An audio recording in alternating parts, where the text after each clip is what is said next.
Gusto de presentar y recibir a la doctora Carla Humphrey Jordan, consejera electoral del INE, a la ingeniero Susana Alcázar, gerente comercial de Compact E para Ciudad de México, al maestro Cristian Paredes, coordinador de la Comisión TIC de la Barra Mexicana, Colegio de Abogados, y moderará esta mesa el doctor David Merino Telles, vicepresidente de Ciberseguridad, Prevención de Riesgos y Oficial de Cumplimiento con Canaco Servitur, a quien cedo el uso de la palabra. Doctor, gracias. Muchísimas gracias. Como decimos en México, vámonos recio, a recuperar tiempo. Es un dicho técnico por ahí que tenemos, ¿no? Bueno, quiero agradecer a la doctora Carla Humphrey, consejera electoral del INE, su presencia aquí. Igual a la ingeniera Susana de Compaquí y a Cristian Paredes. Voy a dar un pequeño y muy breve tema introductorio. La regulación digital en México ha sido todo un reto. ¿Por qué? En México no existe, todavía no tenemos una ley federal o general de economía identificada y entorno digital. Es decir, tenemos muchas leyes que tienen un apartado digital. Entre ellos, por ejemplo, el Código Fiscal tiene un apartado digital, la Ley del Impuesto sobre la Renta, la Ley del Trabajo, la Ley de Procuraduría del Consumidor. Muchísimas leyes tienen su pedacito digital. Pero no tenemos una ley que diga en México el entorno digital es este. Por otra parte, tenemos un sinfín de temas que manejamos día a día en materia digital. Hace poco, aquí en Concanaco, participamos, igual que muchas entidades, siendo observadores electorales. Concanaco acreditó poco más de 140 observadores electorales como entidad para la elección federal que acaba de pasar. Y en las charlas internas que teníamos nosotros decían, oigan, pero es que el voto digital es nuevo. Y les decíamos, a ver, no. O sea, en México ya se vota digitalmente y es un sistema muy probado y muy seguro, que normalmente se hace solo en ciertas casillas y bajo ciertos casos. Eso es diferente, pero ya existe. Actualmente se está pensando también en una elección para este tema del Poder Judicial y también se ha estado trabajando en temas de blockchain, en temas de inteligencia artificial inclusive, para poder tener una plataforma que pudiera funcionar para las elecciones. ¿Eso a qué nos lleva? Nos lleva a que la materia electoral es una materia que está muy avanzada en temas de seguridad digital y temas de seguridad informática. Los temas de seguridad en el INE son tan importantes que yo les preguntaría, ¿qué usamos para identificarnos? El INE, malamente porque no es una cédula de identidad, es un documento para votar, pero es el documento más seguro que tenemos, tanto física como digitalmente. Entonces, el INE se ha convertido en un referente en México en temas de seguridad digital y, por lo tanto, de regulación digital, porque tiene que estar regulado lo que está sucediendo. Por otra parte, tenemos a Compact E. Compact E nació hace muchos años como una plataforma de contabilidad electrónica, que es una parte fundamental de la regulación digital en México, pero ha crecido a tal grado que actualmente tiene una nube de recursos, una caja de herramientas digitales para las empresas muy grande y que también pues tiene que convivir día a día, sobre todo con temas de regulación digital en materia fiscal, en materia contable, en materia legal. Y finalmente, Cristian Paredes, de la Barra Mexicana Colegio de Abogados. Cristian, como coordinador de la Comisión de Tecnologías de la Información y Derechos Humanos Digitales, pues todos los días se enfrenta con la falta de regulación. Cristian adicionalmente es Compliance Manager, Compliance Director de una empresa que es la segunda empresa más grande de software del mundo, que se llama SAP. Muchos le dicen, es SAP, porque luego digo SAP y me regaña. Sí, todos decimos SAP, pero se pronuncia SAP, es el nombre de la empresa. Y que también le toca estar día a día conviviendo con temas de regulación. Entonces, esos tres grandes expertos nos van a comentar del tema y yo comenzaría con la doctora Humphrey. Doctora, el foro es suyo. Muchísimas gracias. Pues muchas gracias, buenas tardes ya a todas y a todos. Es un gusto estar aquí y agradezco a Concanaco Servitur la invitación.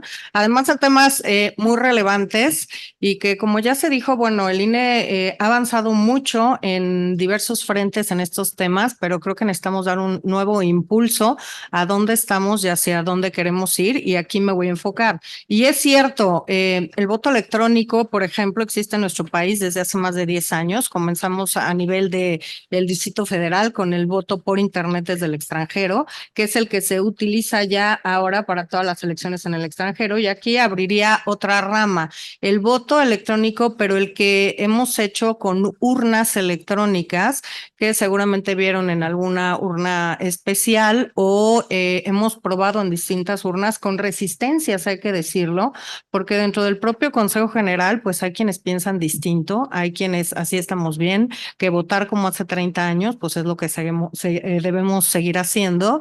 Yo creo que hay que dar distintas opciones para distintas personas. No todo mundo, por ejemplo, el ejército, quizá no todo mundo tenga la posibilidad de ir a votar a la casilla que le toca y por eso las casillas especiales luego están llenas y solamente por ley tienen 1,500 boletas, no podemos dar más. Hemos utilizado solamente 1,000 boletas, pero creo que hay que empezar a dar distintas soluciones para distintos colectivos. Por ejemplo, personas que cuidan, personas con discapacidad, las personas que están de guardia en un hospital, pues probablemente empezar a pensar en otras posibilidades para otros colectivos de personas que no necesariamente tienen que ejercer el derecho el día de la jornada electoral, en su sección electoral, en su casilla electoral.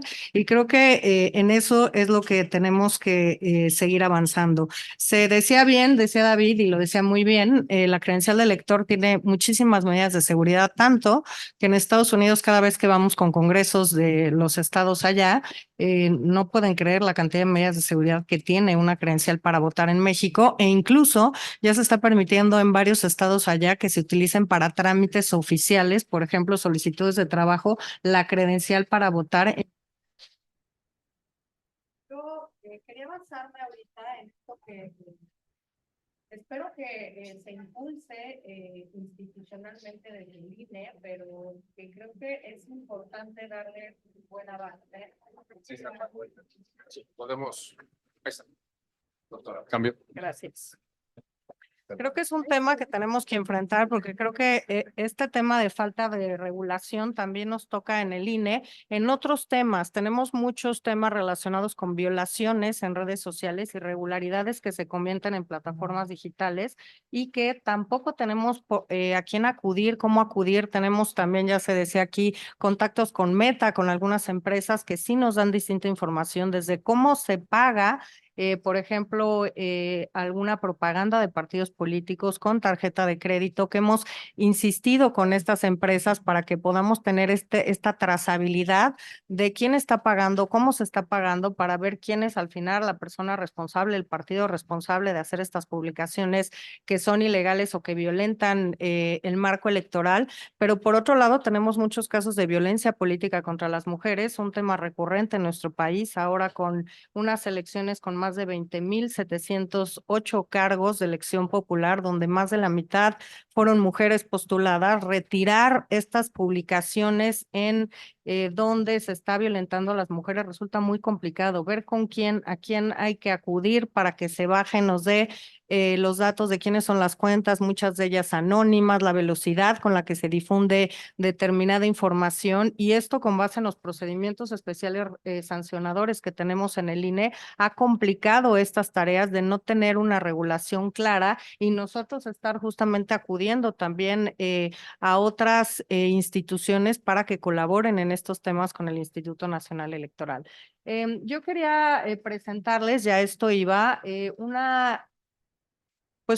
uno de impulso o un impulso que queremos darle a una transformación digital del INE, que si bien ya ha empezado, porque no ha estado, digamos, dormida ni inerte durante muchos años, sí queríamos respetar el espacio del proceso electoral 2024 para no afectar cómo se había llevado a cabo la mayoría, o hace por 30 años, la forma de votación, tener votaciones complementarias, voto anticipado, voto por internet, voto en prisión preventiva, credencialización en el extranjero, credencialización incluso en prisión preventiva, pero ahora empezar a avanzar en algo que ya teníamos antes del proceso electoral, una credencial digital, pero que optamos por no sacarla para no generar, pues, que personas estuvieran en sus casillas pretendiendo votar con su credencial digital, porque esa no era la idea. Por el momento no es que el plástico sea sustituido por una credencial digital, sino facilitar que la ciudadanía pueda tener a su alcance y en un dispositivo móvil una credencial de elector y decida decida a quién y qué datos va a compartir con las personas que quieren que se identifique, o si va a un banco, o si va a tomar un vuelo, etcétera. Entonces, aquí quiero compartirles brevemente esto. En 2017 empezamos una primera encuesta en los módulos de atención ciudadana de cuánto tiempo se tardaba la gente en tener su credencial para votar. Claro, por ley les requerimos distintos documentos que tienen sí o sí que presentar para poder hacer este trámite.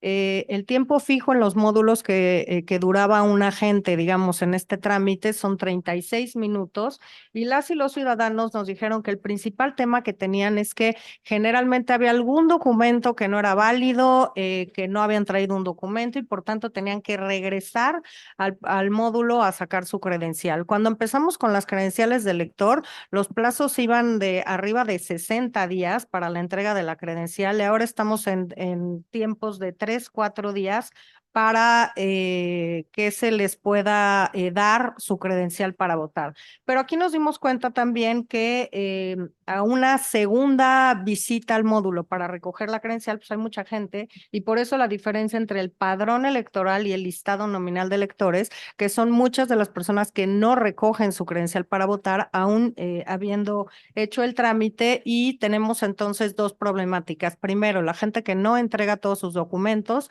que los entrega mal, y luego que no va a los módulos a recoger sus credenciales de elector.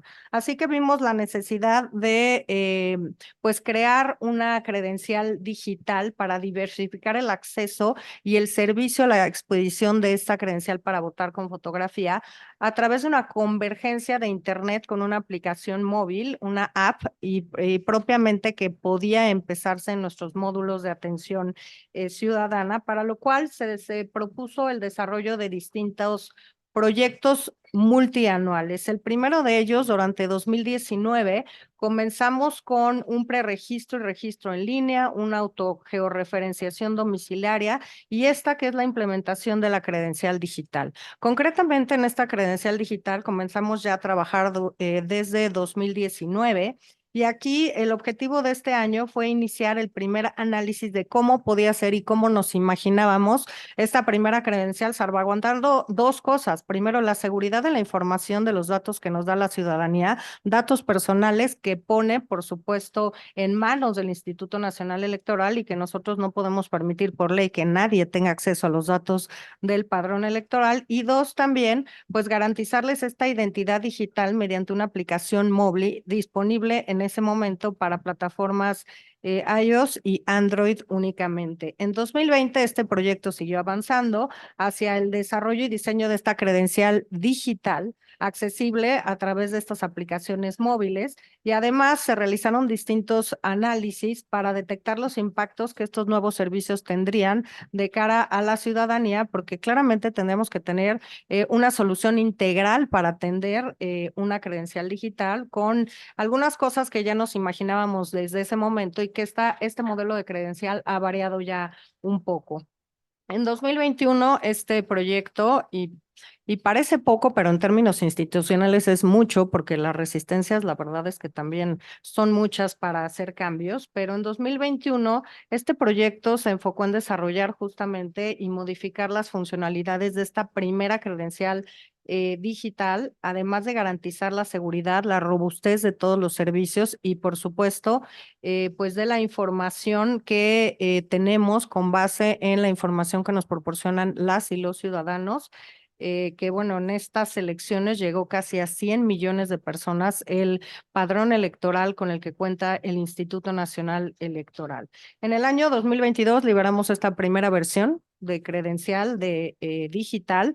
Le pusimos credencial digital y no para votar, para hacer esta diferenciación de con ella no se podía acudir al módulo para votar, todavía no. Queremos que el modelo, o yo espero que el modelo pueda ir avanzando hacia allá, pero en este momento no está pensada para poder funcionar, para identificarse para votar en una casilla el día de la jornada electoral. En 2023 actualizamos el soporte para la credencialización digital, se mejoraron estos servicios, ya contábamos con esta credencial, digamos, para darla a conocer a la ciudadanía, y aquí fue cuando decidimos esperar porque iniciaba ya el proceso electoral en junio. perdón, en septiembre del 2023 y por tanto, para no generar confusiones y abocarnos de 100 al proceso electoral, pues dejamos este proyecto un poco en stand-by para continuarlo ya ahora. Esta estrategia de transformación digital del Registro Federal del Electorado, como yo la llamo, y en el marco de esta comisión, la Comisión del Registro Federal de Electores y Electoras, estamos trabajando en detonar justamente el inicio de distintos cambios institucionales que nos lleven a una transformación digital del Instituto Nacional Electoral. Primero, desde el propio Registro Federal de Electores, que es la cara que tenemos hacia la ciudadanía. Todas y todos aquí han tenido que ir a un módulo de atención ciudadana a sacar su credencial de elector.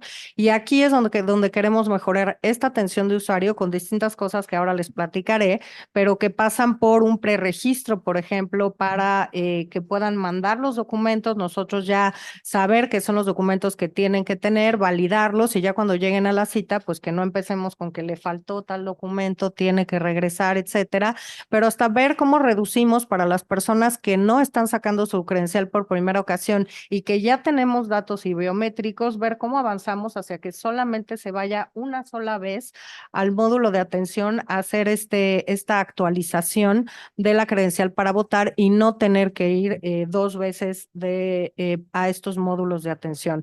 El objetivo, claro, es avanzar en la mejora continua, la innovación de productos y la experiencia de proximidad con la ciudadanía, por supuesto, siempre salvaguardando la seguridad en los datos que tenemos en el registro Federal de Electores. En este marco, esta credencial digital para votar, que ya me parece que este podría ser el cambio, para votar, si nos planteamos que fuera del país viven 36 millones de mexicanos de segunda y primera, segunda y tercera generación, que tenemos 1.5 millones de mexicanas y mexicanos credencializados y que ahora a partir del año pasado ya tienen la posibilidad de votar en los consulados que tiene, no en todos, en los que acordamos con la Cancillería para votar, pues tenemos que también en ver cómo avanzamos para facilitar y dar las opciones de votación. En este caso tiene que ser electrónica, así lo señaló una sentencia de la Sala Superior, y aquí es donde va enfocado este tema. ¿Cuál es la situación actual que tenemos en esta ruta institucional? La situación actual, como les decía, es en la plataforma tecnológica para procesamiento de datos. Tenemos esta primera versión de Mi INE, credencial digital, desde 2022. También la primera etapa de este preregistro, me envías tus documentos, los valido y ya llegas a tu cita sin tener que llevar los documentos. La segunda etapa es la renovación de esta solución de identificación biométrica, que ahora pues son todas las huellas digitales, que es importante porque también utilizamos para otros temas como para la búsqueda e identificación de personas, en donde el INE colabora con distintas instancias del Estado mexicano para también proceder a la búsqueda y localización de personas. La segunda, las plataformas tecnológicas. Por ejemplo, emitimos una constancia digital en COVID que creo que no fue bien socializada, particularmente con la Comisión Nacional Bancaria y de Valores, para que la gente no tuviera que ir al INE o no tuviera que llevar su credencial, sino pudiera enviar esta constancia digital, que es su trámite, que tenía una credencial para votar vigente, pero que desafortunadamente no se utilizó o no fue muy ampliamente utilizada. Y una que tenemos ya pues en una aplicación, pues en las plataformas, que es esta, que es Valida INE con un código, un QR, y cualquier persona de aquí puede saber si una credencial para votar es vigente, no es vigente, está dentro del padrón electoral o no, y esto puede servir, por supuesto, y sirve a colegios de notarios y a distintos grupos de profesionales para validar que una credencial para votar tiene vigencia. La renovación, estamos renovando el servicio de nuestra credencial para votar con fotografía, que tendrá algunos cambios para el año que entra, esta credencial, y esto que le llamaba mis nuevos servicios INE, que les platicaré que estamos pensando en una solución digital que no solamente sea una credencial para votar con fotografía, sería una credencial, que permita claramente que cuando tú vayas a tu módulo, si vas a actualizar tu credencial, te puedan decir o ofrecer tener una credencial digital. Tú das entonces un correo electrónico, mediante correo electrónico se sigue todo el trámite para que tú puedas bajar tu credencial digital y a través de esta tú decidas, uno, el tiempo con el que quieres compartir con otra persona los datos de tu identificación. Dos, decidas qué datos le quieres dar a la persona. ¿Por qué le tenemos que dar a todo mundo nuestra domicilio, CURP, etcétera? Hay veces que solo necesitan la foto y el nombre, entonces tú determinas qué datos le vas a dar, le pones los minutos que se va a quedar en el otro teléfono de la otra persona, tu identificación, 30 segundos, 1 minuto, 2 minutos y después se borra. Y además te pide, cuando se hace por el código QR te pide que la otra persona diga si quiere compartir la información con alguien más para que entonces en ese momento se comparte ese código, se abra la foto y los datos que tú deseas compartir con otra persona. Creemos que es una medida muy segura para poder compartir información y sobre todo salvaguarda muchos de los datos personales que hoy tiene la credencial para votar y que muchas veces nos las piden para entrar a un edificio, para llegar al banco, para un vuelo, para muchos datos y que nosotros no queremos dejar todos esos datos en una persona o en la entrada de un edificio y en otros distintos lugares en los que, como dijo David, pues se ha convertido la credencial para votar en el único medio de identificación válido en nuestro país y que creemos que es muy importante salvaguardar el tema. ¿Qué estamos trabajando además? Listados nominales digitales, les ha tocado ir a votar, que tiene la presidenta o el presidente de casilla, que está revisando si están o no en esa casilla para dejarles votar. Pensar en padrones digitales, no les quiero solamente hablar del impacto ecológico que tiene esta medida en no tener que producir en papel seguridad más de 170,000 listados nominales de electores por cada una de las casillas y por cada uno de los partidos, sino además la facilidad de comprobar y de hacer más rápidos los flujos de votación. Y la tercera, pues estos sistemas de apoyo a esta credencial de elector que nos permitirá, por ejemplo, llegar a que si una credencial está por perder vigencia, comunicarnos con esta aplicación, con la o el ciudadano para informarle que ya está perdiendo su vigencia su credencial. Segundo, que salió insaculado o insaculada y que pues tendrá que ser capacitado para ser funcionario o funcionario de casilla, pero también, por ejemplo, para decirles dónde va a estar ubicada su casilla o en su caso, para que conozcan a sus candidatas y candidatos. Creo que puede ser una forma muy segura y muy directa de comunicarnos con las ciudadanas y los ciudadanos este cambio o esta transformación digital a tener ya ahora el INE en la credencial en tu propio teléfono celular.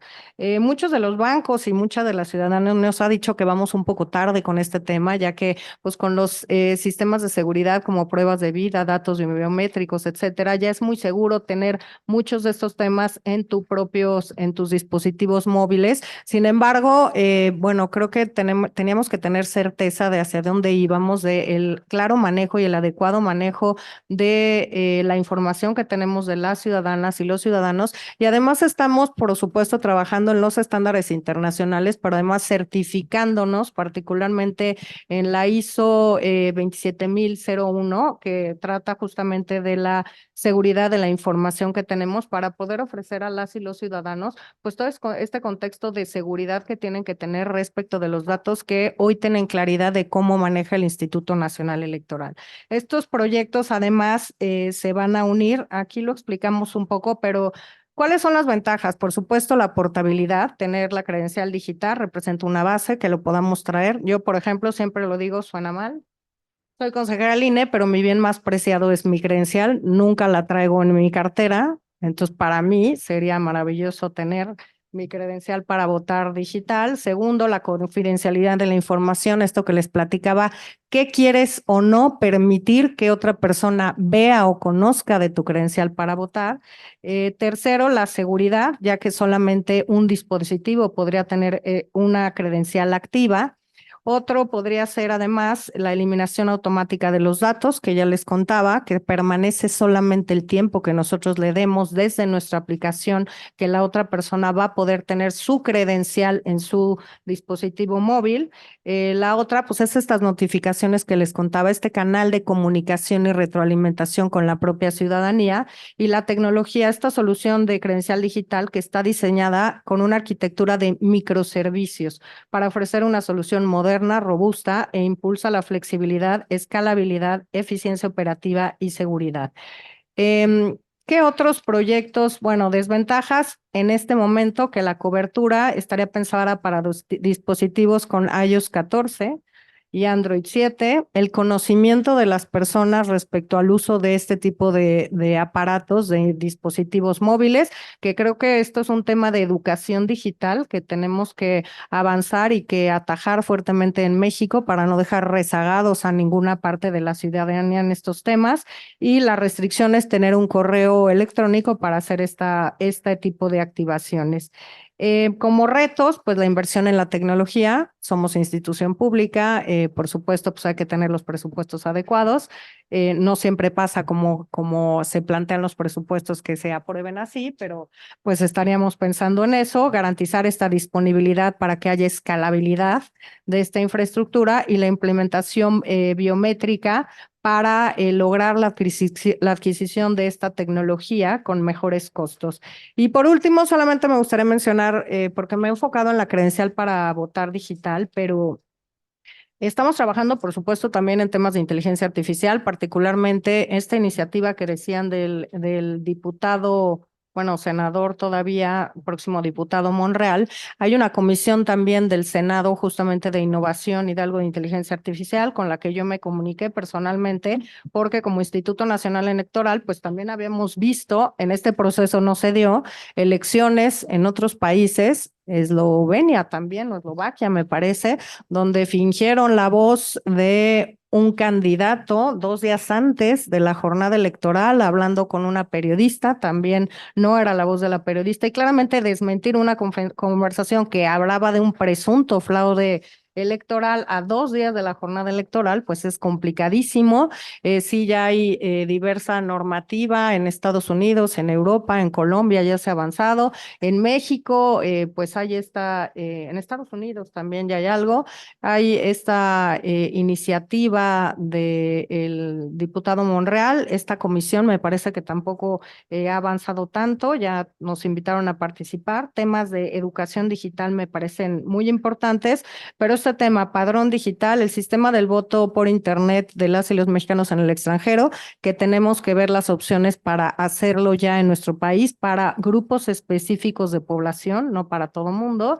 La votación, como ya lo vieron algunas y algunos de ustedes, en urnas electrónicas que han ido avanzando, pero aquí quiero decir que el INE va tarde, porque los institutos locales iban mucho más avanzados, ya había sistemas muchos más importantes, y yo creo que hablar de 270 urnas electrónicas en 170,000 casillas es hablar de un porcentaje muy menor para que la ciudadanía se familiarice. Porque ¿qué necesitamos aquí? Que la ciudadanía confíe en la tecnología, confíe en los resultados, sepa cómo utilizar la tecnología, porque si no tenemos la confianza de la ciudadanía en que estos instrumentos sirven para recabar la votación, no sirve de nada que sigamos avanzando en esto. Lo principal que necesitamos es familiarizar a la ciudadanía con estos nuevos mecanismos de votación y generar esta confianza en los resultados electorales a través de estos métodos de votación.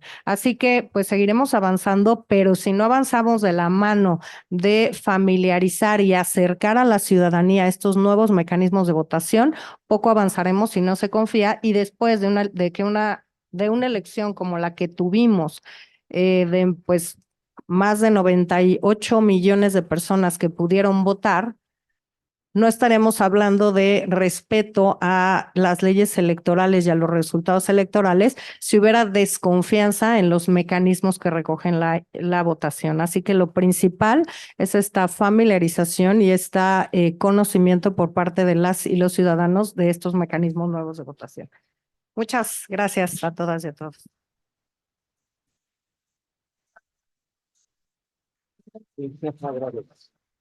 Muchísimas gracias a la doctora Carla Humphrey, consejera electoral, y debo decir de las más propositivas siempre en temas digitales, en temas de innovación en el consejo.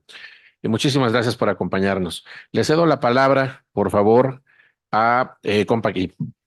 Muchas gracias. ¿Sí se escucha o no se escucha? ¿Sí? ¿No? A ver, Cris. Me lo cambian. Gracias. Qué amable, gracias. Hola, ¿qué tal? Buenos días. ¿Ahora sí? Muy bien.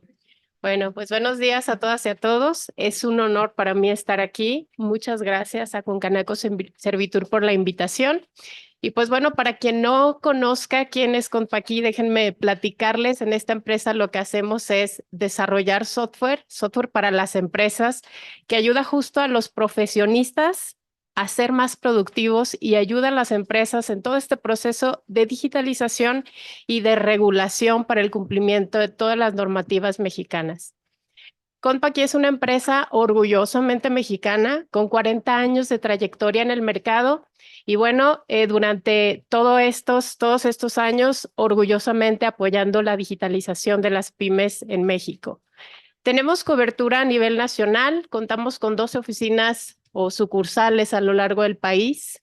Contamos también con una red de más de 6,000 distribuidores que al final son ellos los que acompañan al empresario a poner a punto o ayudarlos a digitalizar todos los procesos de la empresa. Nuestros socios de negocio, quien distribuye el producto, pues al final son los expertos en temas de tecnología, pero también en procesos empresariales y, ¿por qué no?, también fiscales, que es lo de hoy, ¿no? Y que es el tema que tratamos. Para empezar, me gustaría iniciar comentando que vivimos en una era donde la digitalización ya no es una opción, es una necesidad que tienen las empresas, sobre todo las que quieren mantenerse competitivas en el mercado. Y en Compaqui, pues somos conscientes del reto que representa para las empresas montarse en toda esta tecnología, especialmente en un entorno regulatorio tan dinámico como el mexicano. Por eso, pues nuestro compromiso es brindar soluciones que, si bien van a ayudar con todo el proceso digital de las empresas, pues sí o sí tienen que garantizar el cumplimiento de las regulaciones, que insisto, no son pocas en nuestro mercado mexicano. Entonces, ¿qué hace Compaqui en este entorno de ayudarlos? Pues primero, siempre estamos monitoreando y al día o investigando cuáles son todas estas reformas que van saliendo y que al final hay un mandato para los contribuyentes empresarios para el cumplimiento de todas estas normativas. Por dar un ejemplo, en lo que va del año, dos que fueron muy fuertes, pues yo creo que todos lo supimos aquí o fuimos conscientes del cambio al subsidio al empleo. Entonces, nuestros aplicativos se adecuaron para que las empresas pudieran timbrar los recibos de la nómina de los trabajadores, incluyendo los cambios en el cálculo de subsidio al empleo. Algo más reciente, se hizo una modificación al complemento de carta aporte. Y esa actualización que entró en vigor quiigual el 15 de julio, todos los aplicativos de la línea comercial, pues hoy están actualizados para que las empresas también puedan cumplir, quienes son los transportistas y transitan por caminos federales, que son los obligados a tener este complemento actualizado, pues puedan cumplir con estas regulaciones.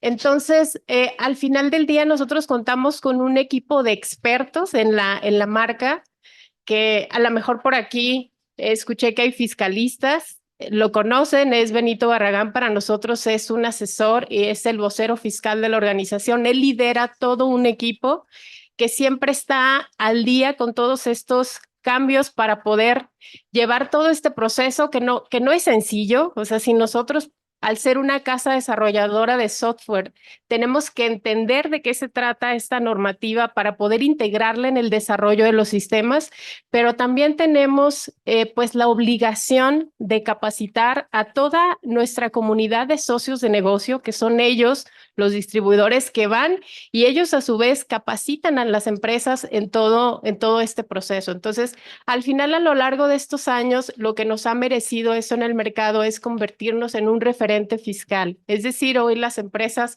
si saben que hay un cambio, una reforma, voltean a ver a Compaq a preguntar, oye, ¿de qué va? ¿Qué tengo que atender? ¿Cómo lo tengo que implementar en mis procesos? Entonces, pues para las empresas es sumamente importante que estén al día, que estén capacitadas y pues para nosotros es un compromiso estarlas informando. ¿Por qué? Porque el desconocimiento de la ley, dicen, no te exime de su cumplimiento. Entonces, al final, el que no estén al día con estas regulaciones, pues muchas veces se puede prestar a que haya multas o errores al final a la hora de capturar esta información. Entonces, ¿cómo va el papel de Compaq aquí en el tema de la digitalización? Y bueno, la digitalización no es solo convertir un proceso manual y automatizarlo. La digitalización dentro de las empresas es una revolución. Implica para las empresas que se suben a esta digitalización poder optimizar sus operaciones y darle rastreabilidad a las transacciones desde que nace la operación en las áreas administrativas. ¿Dónde nace, digamos, dónde se inyecta la sangre a las empresas? ¿En qué área? En la administrativa, en la comercial, donde están los business, donde se compra, donde se vende. ¿Y qué sucede ahí que lleva un montón de regulaciones? La facturación electrónica. Y la facturación electrónica, pues miren, yo tengo 14 años ya trabajando para esta compañía y justo entré con el boom de la facturación electrónica y bueno, he sido testigo de todos los cambios que han surgido desde la primera versión del estándar que rige la factura electrónica. Entonces, eso también, pues, ha obligado a todas las empresas de México a que si quieren estar en un mercado formal, pues tengan que estar atendiendo todos estos mandatos y todas estas actualizaciones, que al final también la autoridad, que ha sido principalmente la que ha obligado a las empresas a digitalizarse, pues también ha brindado que las empresas sean más ordenadas en sus procesos. El hecho de estar rigiendo y cada vez más optimizando estos estándares, pues les ayuda también a las empresas a ser más ordenadas. Luego, ¿qué sigue después de la transacción? Pues hay que darle una rastreabilidad para llevar los controles financieros y al final tener una gestión contable y fiscal adecuada.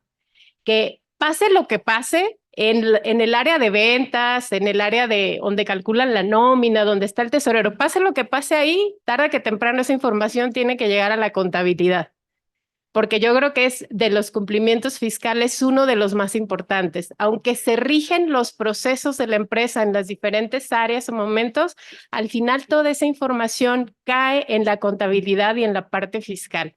Entonces, Compaq aquí tiene una serie de sistemas, tanto de escritorio como nube.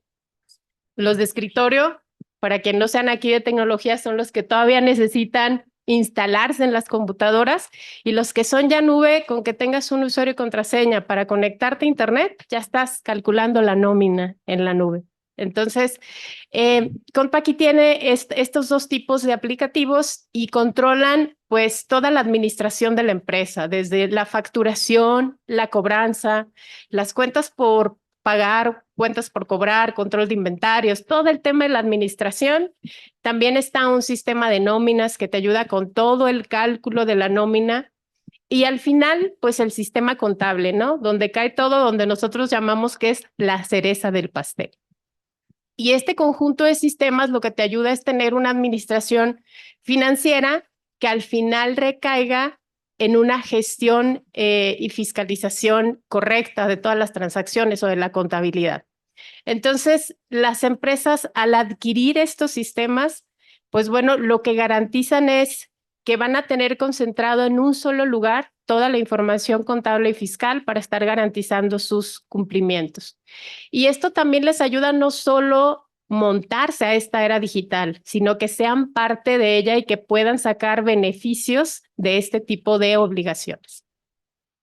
Por parte del cumplimiento, quiero hablar acerca de los aplicativos. Por ejemplo, en el área comercial o en el área de administración, donde nace todo el tema de facturación, yo les decía ahorita, el estándar se ha ido actualizando, pero también hay muchas cosas alrededor del CFDI, como lo son los complementos fiscales.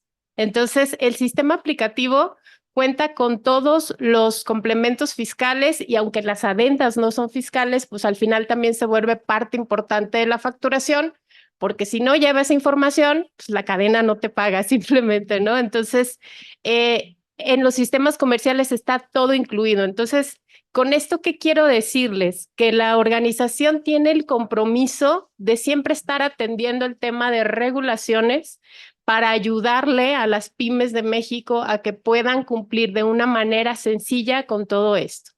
Ahora, el sistema de nóminas todavía aquí se vuelve un poco más interesante, ¿no? Porque se cruzan 3 leyes con las que hay que cumplir, ¿no? Ley Federal del Trabajo, ley del IMSS y ley del ISR. Entonces, el sistema desde su concepción está diseñado, para que sean los cálculos correctos y le den esa tranquilidad al contador, al nominista que lo está haciendo, y 2, para que cumpla con todas las disposiciones legales de la nómina, que cumpla con todas las obligaciones obrero-patronales que son de mandato en una nómina.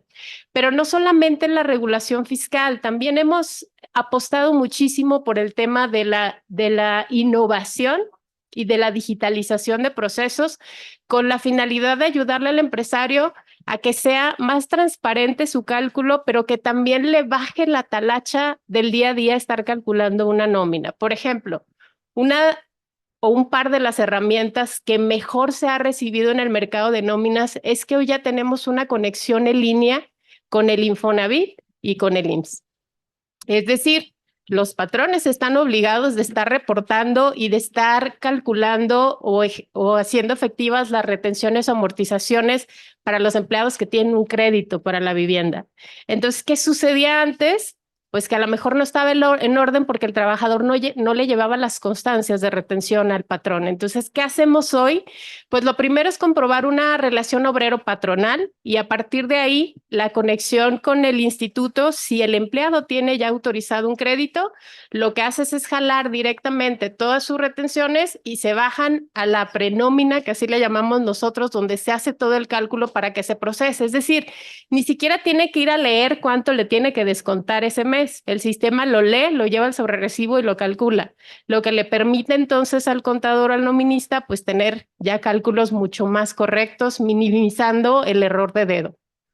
Por otra parte, la conexión con el IMSS, que en realidad es Alitze, que es el IMSS desde tu empresa, que es la plataforma que te ayuda a hacer trámites sin tener que ir a la institución de manera física. Entonces, lo que hace el sistema es conectarse a estos servicios y cada que se termine el cálculo de una nómina, si ese empleado tuvo modificación de salario, baja, alta, reingreso, que son las cosas que se tienen que estar reportando ante este instituto, pues que se haga también ya en línea y de manera transparente. Eso es por decir algunas cosas de las que hoy hace el aplicativo de nóminas. Y pues bueno, en términos de la administración financiera o del control de los dineros. ¿Podríamos pedir si vamos cerrando? Por supuesto. Porfa, gracias. En la administración de los dineros, pues tenemos el sistema de bancos, que hoy estamos por liberar una característica donde apostándole a la digitalización se conecta ya directamente con la institución bancaria para en el momento que es efectivamente cobrado o pagado, que cayó el dinero que salió, desde ahí se dispare el tratamiento que le tienes que dar a esas transacciones hasta la contabilidad. Primero es tener en orden los saldos de los clientes proveedores y luego darle ese tratamiento en la contabilidad. Entonces, pues bueno, muchas gracias por su atención. Voy cerrando. Quedo a sus órdenes. Si alguien tiene algún comentario o le interesa profundizar en el tema, estamos aquí afuera con un stand. Muchas gracias, David. Al contrario, muchísimas gracias.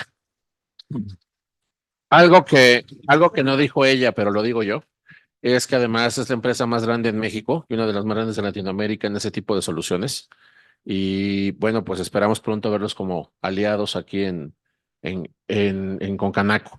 Y le cedo la palabra a Cristian Paredes, gran amigo, conocido en el mundo digital, Coordinador de la Comisión de Tecnologías de la Información y Derechos Humanos Digitales de la Barra Mexicana del Colegio de Abogados. El foro es tuyo, Cris. Muchas gracias, David. Y gracias a la Concanaco. Y sobre todo, ¿no? Yo creo que rescato y destaco el tema de liderazgo que siempre tienes, amigo, en todos estos temas. Gracias. Entonces, la verdad es que siempre llevas la batuta y pues logramos este tipo de foros.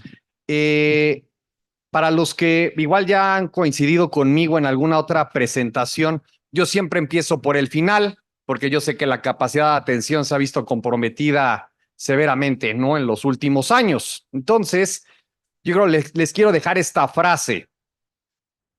El derecho conserva la realidad, no la transforma. Vamos a llevarlo precisamente al tema que hoy nos trae a la mesa y a manera de introducción quiero compartirles, ¿no? Lo que hemos platicado en la Comisión de Tecnologías de la Información en la Barra Mexicana Colegio de Abogados, precisamente en torno a la regulación digital, pues ha convertido en un tema crucial en el debate global y México no puede ser la excepción. A medida que la digitalización avanza y permea todos los aspectos de nuestra vida cotidiana y sobre todo la económica, la necesidad de establecer un marco normativo que equilibre el crecimiento tecnológico con la protección de derechos se vuelve apremiante.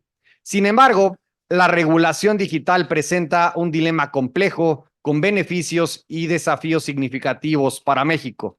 Voy a empezar con algunos pros que naturalmente podrán ustedes estar a favor o en contra. Protección de derechos de los usuarios. Uno de los principales beneficios de una regulación digital robusta es la protección de los derechos de los usuarios, de alguna manera muy de la mano con lo que comentó la consejera dentro del ambiente electoral, especialmente en lo que respecta a la privacidad, la seguridad de los datos y la protección contra prácticas abusivas, muy similar o de lo que va de la mano con este caso de cierto buscador que ya le pusieron alguna multa en algún otro lado del mundo. En un contexto donde las violaciones de datos son frecuentes, una regulación adecuada puede ofrecer un marco de protección efectiva para los ciudadanos. Promoción de la competencia. La regulación digital puede fomentar un mercado más competitivo al evitar que las grandes corporaciones tecnológicas monopolicen el mercado. Regulaciones antimonopolio y de competencia justa pueden impulsar la innovación y permitir que nuevas empresas tecnológicas emergentes prosperen en el mercado mexicano. Muy como de la mano con la plática que nos dio la ingeniera Alcázar. Estabilidad y confianza en el mercado digital. Al establecer reglas claras, la regulación digital puede aumentar la confianza tanto de los consumidores como de las empresas en el ecosistema digital. Esto es crucial para fomentar el comercio electrónico, la adopción de nuevas tecnologías y el desarrollo económico digital, también de la mano con lo que establece hoy nuestro Tratado de Libre Comercio con Estados Unidos. Finalmente, alineación con estándares internacionales. México, al adoptar regulaciones digitales, puede alinearse con estándares internacionales, facilitando así el comercio digital transfronterizo y mejorando su posición en la economía global. Ahora, el lado B, que como los discos viejos, los LPs, pues también tiene esa situación de los contras. El riesgo de sobreregulación, ahí es donde estaremos tocando algunas fibras. Un marco regulatorio excesivamente rígido puede sofocar la innovación y frenar el desarrollo tecnológico. Las startups y las pequeñas empresas pueden verse especialmente afectadas si las regulaciones son demasiado restrictivas o costosas de cumplir, como el caso famoso de las fintech, que de alguna manera generó un boom y fuimos de alguna manera muy innovadores en cuanto a su regulación. Sin embargo, también trajo algunos temas burocráticos de los cuales hoy no abordaremos. Retos de implementación y cumplimiento. México enfrenta desafíos significativos en términos de la implementación efectiva de la regulación digital, en general de varios temas, pero en particular de la regulación digital. La falta de infraestructura adecuada, recursos limitados y la burocracia pueden obstaculizar la aplicación eficiente de las normativas, lo que a su vez podría generar un ambiente de incertidumbre para las empresas. El impacto en la inversión extranjera. Si las regulaciones se perciben como demasiado onerosas o restrictivas, México podría enfrentar una disminución en la inversión extranjera directa, especialmente en el sector tecnológico. Los inversores pueden optar por operar en mercados con marcos regulatorios más favorables. Y finalmente, el último contra. Desafíos en la adopción o en la adaptación a la rápida evolución tecnológica. Y va de la mano, como inicié la plática. La velocidad con la que la tecnología avanza puede hacer que las regulaciones se vuelvan obsoletas rápidamente. Esto plantea un desafío para las autoridades mexicanas, principalmente en lo legislativo, que deben encontrar un equilibrio entre la flexibilidad y la rigidez en la creación de normativas que sean lo suficientemente adaptables para el futuro. Ahí el reto precisamente de nuestro gremio. Conclusión. Y ya para cerrar, voy a leer un fragmento de un jurista argentino llamado Jorge Llambias sobre el tema que va de la mano con la responsabilidad civil y la ética, ¿no? Que vamos a extrapolarlo precisamente al tema que hoy nos trajo a la mesa. El derecho no es una física de las acciones humanas. La atribución objetiva de responsabilidad propugna una organización jurídica vaciada en cimientos de contenido moral. Convierte al derecho en una física de las acciones humanas e instaura una regresiva convivencia primitiva que se atiene a la crueldad material del obrar sin advertir que los actos humanos son tales por la carga intencional que los anima, pues de otro modo, desprovistos de esa nota vital, quedan destituidos de su dignidad para pasar a ser simples hechos del mundo animal externos al hombre.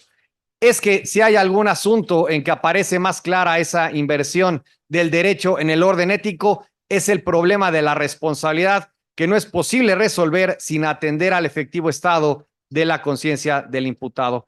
Así las cosas, el dilema de la regulación digital en México radica en la necesidad de equilibrar la protección de los derechos de los usuarios, la promoción de un mercado competitivo con la urgencia de evitar una sobreregulación que podría sofocar la innovación y disuadir la inversión. México enfrenta a un desafío complejo donde la clave será desarrollar un marco regulatorio que sea flexible, eficiente y alineado con los estándares internacionales, mientras se asegura de que las normativas no obstaculicen el desarrollo tecnológico y económico del país. Dicho lo anterior, agradezco a los organizadores de este coloquio la oportunidad que me han dado para platicar sobre estos temas en materia de Derecho y Tecnología. Querido David, ya me está cerrando el micrófono. No. Muchas gracias. Vámonos. Gracias. Muchas gracias, querido Cristian. No, para nada. Es el aura y el karma que tenemos, ¿no? Somos gente de energía fuerte. Entonces, no, con muchísimo gusto. Pues bueno, yo quiero agradecer a tres grandes figuras, cada uno dentro de su ámbito. A la doctora Humphrey, una referencia en materia electoral en este país, lo ha sido durante muchos años. ¿Qué puedo decirle a Susana? Pues Compaqui es uno de los ejemplos de emprendimiento más importantes que ha habido en México. Ha seguido creciendo, yo estoy seguro que seguirá creciendo. Y bueno, Cris, la barra mexicana se ha constituido en garante y voz del sector jurídico, el colegio de abogados pues más grande. No es el más viejo porque es el ilustre, pero es el más grande y el más representativo en México. Quiero agradecerles a los tres y bueno, pues entregarles unos presentes que tenemos aquí a nombre de nuestro presidente, el doctor Octavio de la Torre de Estéfano, y decirles que con Canaco es su casa, cuando quieran. Como siempre les decimos, nosotros los representamos aunque ustedes no quieran, porque así está en la ley. Entonces, muchísimas gracias y bienvenidos siempre.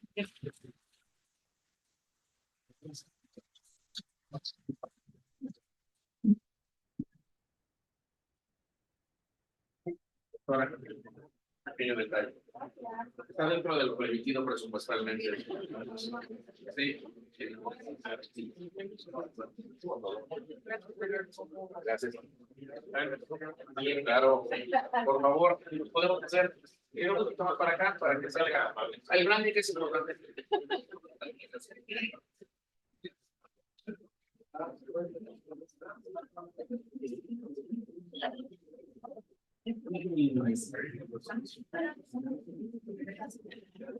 Vamos a invitar a nuestros panelistas.